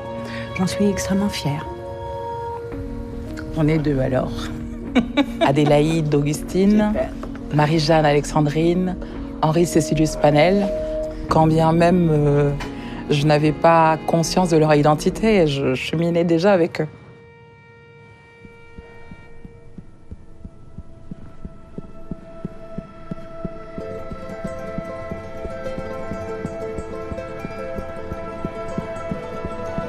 L'une de tes plus lointaines ancêtres que nous avons retrouvées en Martinique est née en 1763. Elle a reçu le nom de Monique. D'elle descendent ton arrière-grand-mère et son frère, Ruffin. C'est dingue.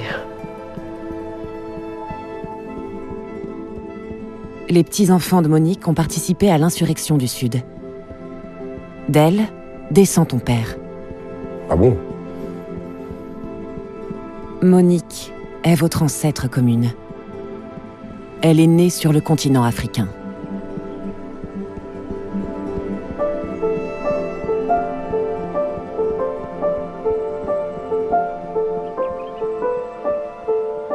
Comme beaucoup d'Africains envoyés vers les colonies au XVIIIe siècle, Monique est sûrement passée par cette piste, la route de l'esclave, au Bénin.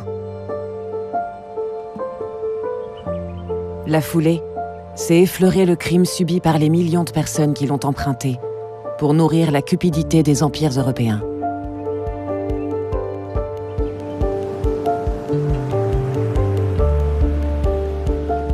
Au bout de la route de l'esclave, face à l'Atlantique, la plage de Ouida, deuxième port négrier d'Afrique. La France a embarqué 1,5 million de captifs.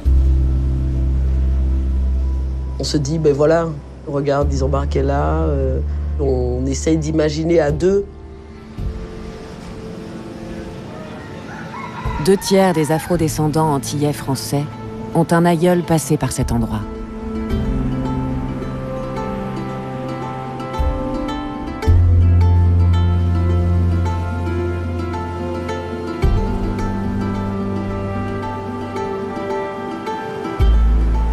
Le fait d'avoir rencontré Karine, cette personne que je ne connaissais pas, qui d'un seul coup s'inscrit dans mon décor et d'un seul coup, je me sens moins seul en fait, un peu moins étranger pour affronter la vie. C'est comme un énorme livre qu'on me tend et tu sens qu'en fait, quand tu vas ouvrir ce livre, ta vie sera plus la même. Du coup, à cet instant précis, on tourne les pages du livre, en fait, avec Didier.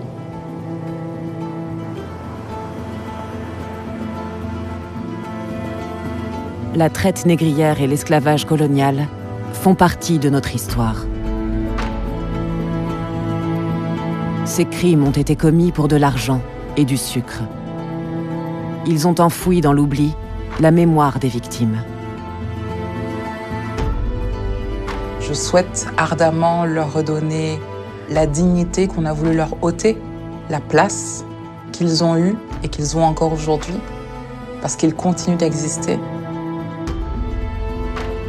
Accepter de regarder ce passé en face permet non seulement de sortir du silence, mais aussi de rapprocher des mémoires trop longtemps désunies. Et moi, je suis un descendant de capitaine de navire, donc le poids est un peu plus lourd. Mais mon histoire familiale, en réalité, elle est la même que beaucoup de Français qui ignorent que peut-être quelqu'un, un de leurs ancêtres, a participé à ce trafic. Le seul devoir que j'ai, c'est de partager ce récit. On ne peut pas excuser l'inexcusable. Plutôt qu'une notion de pardon, moi je suis plutôt dans une notion de réconciliation entre les générations. Ce n'est pas juste une histoire de colonie et colonisé, ce n'est pas juste une histoire d'afrodescendants, mais cette histoire, en fait, nous concerne tous. Reconnaître ce que la France doit à ses hommes, à ses femmes et à ses enfants, c'est écrire un nouveau récit, notre récit, celui du peuple français.